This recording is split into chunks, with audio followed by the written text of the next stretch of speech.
ሰላም ውድ የሚረሲፒ ቲዩብ ተከታታዮች እንደምን ከረማችሁ? ዛሬ ይዤላችሁ የመጣሁት እዚህ ጋር የምታዩትን ቆንጆ ለስላሳ አይናማ የሆነ እንጀራ ከነጭ የዳቦ ዱቄት እንዴት እንደሚሰራ ይሆናል።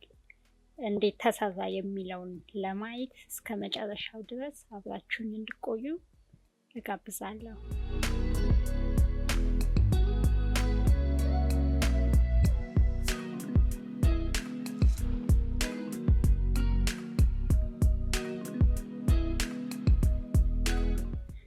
እንጀራውን ለመጋገር የተጠቀምኩት ነጭ የዳቦ ዱቄት እዚህ ጋር የምታዩት ብራንድ ነው የተጠቀምኩት።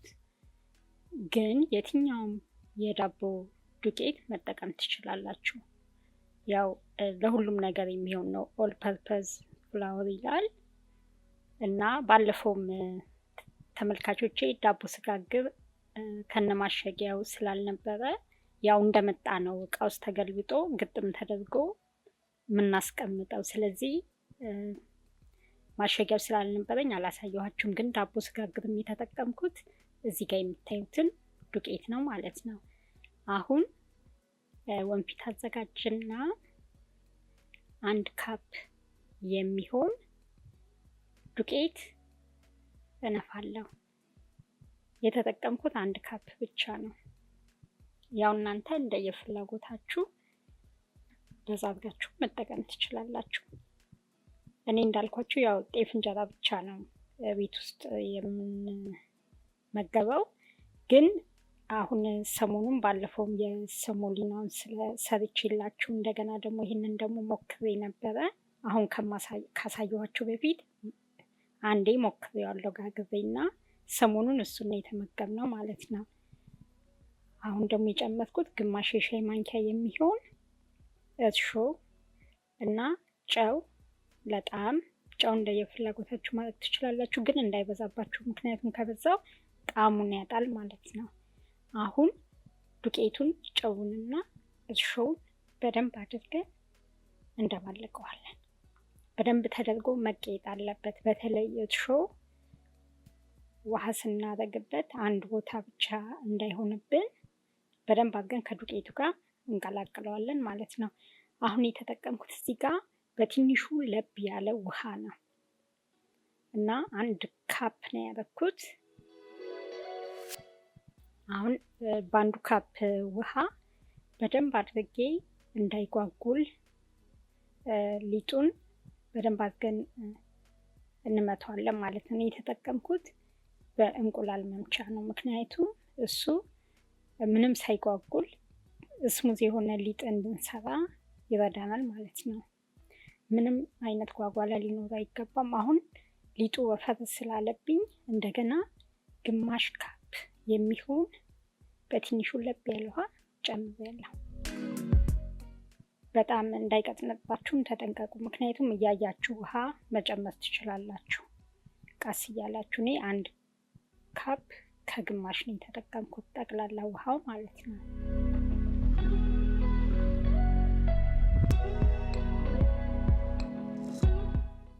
እና እንዳልኳችሁ ምንም አይነት ጓጓላ እንዳይኖረው በደንብ አድርገን መምታት መቻል አለብን። የተጠቀምኩት ቤኪንግ ፓውደር እዚህ ጋር የምታዩትን ነው። ደብል አክቲንግ ይላል። እሱ ማለት ከመደበኛው በበለጠ በ2 እጥፍ ኃይል አለው ማለት ነው። እና 1 የሻይ ማንኪያ የሚሆን እጨምራለሁ።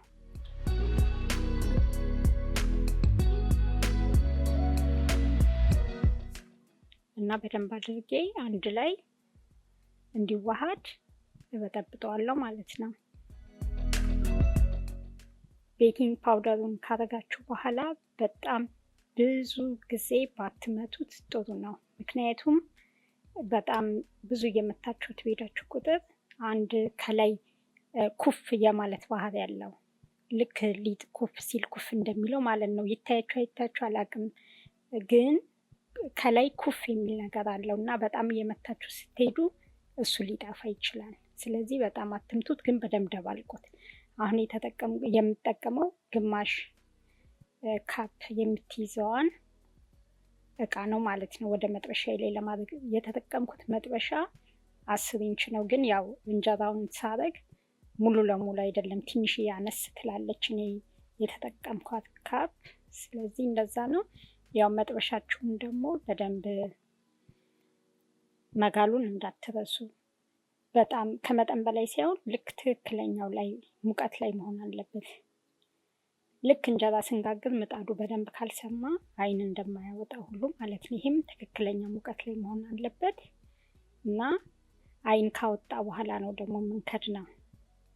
አይን ሳያወጣ ብንከድነው ይበላሻል ማለት ነው። አይኑ አያምርም። እንደምታዩት በእንደዚህ አይነት ሁኔታ በስሎልኛል። በጣም የሚያምርና ቆንጆ እንጀራ ነው። እንደገና በደንብ መብሰሉንም አረጋግጡ ከማውጣታችሁ በፊት ማለት ነው። አሁንም ሌላኛውን እንደገና የጋገርኩ ነው ያለሁት እና ምንም አንጠብቅም፣ ጊዜ አይወስድም። በደቂቃ እንጀራ መመገብ እንችላለን ማለት ነው። ጤፍ በሌለበት አካባቢ የምትኖሩ ተመልካቾቼ በየቀኑ ትኩስ እንጀራ መብላት ትችላላችሁ። በእንደዚህ አይነት ሁኔታ እየጋገራችሁ ምንም ጊዜ አይወስድም። እንደገና ደግሞ ምንም ፍረሽ እንጀራ ይሆናል ማለት ነው። አለማሳደርም ትችላላችሁ፣ ምክንያቱም በየቀኑ መጋገር ይቻላል ምንም ጊዜ ስለማይወስድ። እኛም ትኩሱን የተመገብነው ቤት አሳድረን አላየነውም፣ ምክንያቱም ትንሽዬ ስለነበረ የተጋገረው ያው አላሳደርነውም። እና እንጀራው እንደምታዩት በጣም ነው የሚያምረው። በጣም ቆንጆ እንጀራ ነው። ስታዩት ራሱ መናገር ይቻላል። እንደገና ደግሞ ፈጣን ዘዴ መሆኑ በጣም ተመራጭ ያደርገዋል። ልስልስ ያለ ቆንጆ እንጀራ ነው። አሁን እዚህ ጋር አሁን ያያችሁት መጨረሻ ላይ የጋገርኩት ነው እና ስስ ነው። ትንሽዬ ውሃ አድርጌበት ነበር፣ ጠብ አድርጌ እስኪ ምን ይመስላል የሚለው። ይሄኛው ደግሞ በፊት የጋገርኩት ነው ማለት በፊት በአቀጠንኩት ሊጥ ማለት ነው። እንደምታዩት ከቂጡ ምንም አይን አላወጣም። ትንሽዬ ብቻ ቀንበር የሚል ነገር አለው በጣም በትንሹ እና ስስም አድርጋችሁ ብትጋግሩት ምንም አይሆንም። ምክንያቱም የመጀመሪያ ቀን ስጋግር በስሱ ነበር የጋገርኩት፣ ያው ለመሞከር ጊዜ ማለት ነው። እና ከዚህ የበለጠ ቆንጆ እንጀራ ነው የወጣው። ያው ግን ቪዲዮ ስላልተሰራለት ስላልተቀረጸ ሙከራ ስለነበረ የለኝም እንጂ ከዚህ የበለጠ በጣም ቆንጆ እንጀራ ነበር የመጀመሪያ ቀን ይወጣልኝ ማለት ነው። እንደምታዩት አይኑ ራሱ በጣም ነው የሚያምረው።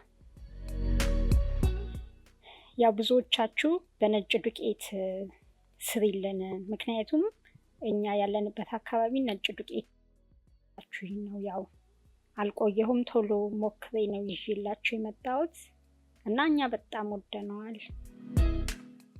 አሁን እንደምታዩት እንጀራ ቆራርሼ ትንሽ ሳህን ውስጥ አድርጌያለሁ። የተሰራ የስፒናች መፈትፈቻ ነበረ እና እሱን አድርጌ ፈተፍተዋለሁ። እንጀራው በጣም ሶፍት ነው እና ለፍትፍት ከሆነ የምትጠቀሙት በጣም መጠንቀቅ አለባችሁ እንዳይቦካባችሁ ማለት ነው። ምክንያቱም በጣም ሶፍት ነው፣ በቃ ምንም አይችልም እንጀራው። እና ደግሞ ስትቆርሱት አሁን ለምሳሌ የፍርኖ ዱቄት እንጀራ የሆነ የመሳብ ነገር አለው ማለት ልክ ይሳባል። ይሄኛው ግን እንደዚህ አይነት ባህሪ የለውም። ልክ እንደ መደበኛ እንጀራ እንደ ጤፍ እንጀራ ነው። ምንም ፕላስቲክነት የለውም፣ አይሳብም። እና ያው ሽሮ አድርጌያለሁ። ሽሮ ነበር የተሰራ እና የስፒናች ፍትፍት አድርጌያለሁ። አሁን እኛ ምሳችንን ይህን የተመገብነው ማለት ነው። በጣም ወደነዋል። እንደምታዩት አይኑ ራሱ በጣም ነው የሚያምረው። ልስላሴው ደግሞ በጣም ነው ደስ የሚለው። ያው እንዲለሰልስ ያደረገው እና አይን እንዲያወጣ ያደረገው ቤኪንግ ፓውደሩ ነው። እና አንዳንዶቻችሁ ደግሞ ቤኪንግ ፓውደሩ ሆድ አይነፋም ወይ ብላችሁ እየጠየቀኝ አንድ ተከታታይ አለኝ። ምንም ሆድ አይነፋም። ይሄ ቤኪንግ ፓውደሩ ለዳቦ ስንጋግር፣ ኬክ ስንጋግር የምንጠቀምበት ነው። ምንም አዲስ ነገር የለውም። ስለዚህ ምንም ሆድ አያምም ማለት ነው፣ ወይም ሆድ አይነፋም። እና ቀምሼዋለሁ። በጣም ነው የሚጣፍጠው። ምንም የተለየ ጣዕም የለውም። ቂጣ አይደለም። እንደገና እንደነገርኳችሁ እንደ ቂጣ አይከብድም። በጣም ሶፍት ነው እና በጣም ቀላል እንጀራ ነው። ምንም አይነት የእርሾ ቃና የለውም እንደ ዳቦ። ምክንያቱም ወደዛው ነው የተጋገረው። ምንም አትቆዩም፣ ወደዛው መጋገር አለባችሁ እና በጣም ደግሞ ስትመገቡት ራሱ ለሆድ ምንም አይከብድም። በጣም አሪፍ ነው እና የዛሬውን የሎሚ ጭማቂ አላደረኩበትም። ያው እንደዚሁ ነው እኔ ሞከርኩት። ግን እናንተ ከፈለጋችሁ የሎሚ ጭማቂ ማድረጋችሁ ሞክሩት፣ ቶሎ ዳይጀስት እንዲሆን። ግን እኛ ምንም አላስቸገረንም። በጣም አሪፍ ነው፣ ወደነዋል። እንዳልኳችሁ ደግሞ ጤፍ ብቻ ነበረ የምንጠቀመው ቤት ውስጥ። ከጤፍ ውጭ ምንም እንጀራ ጋግረን አናውቅም። ግን አሁን ይህንን ሞክሬ እኔ ስለወደድኩት ያኛውንም በጣም ወደነዋል።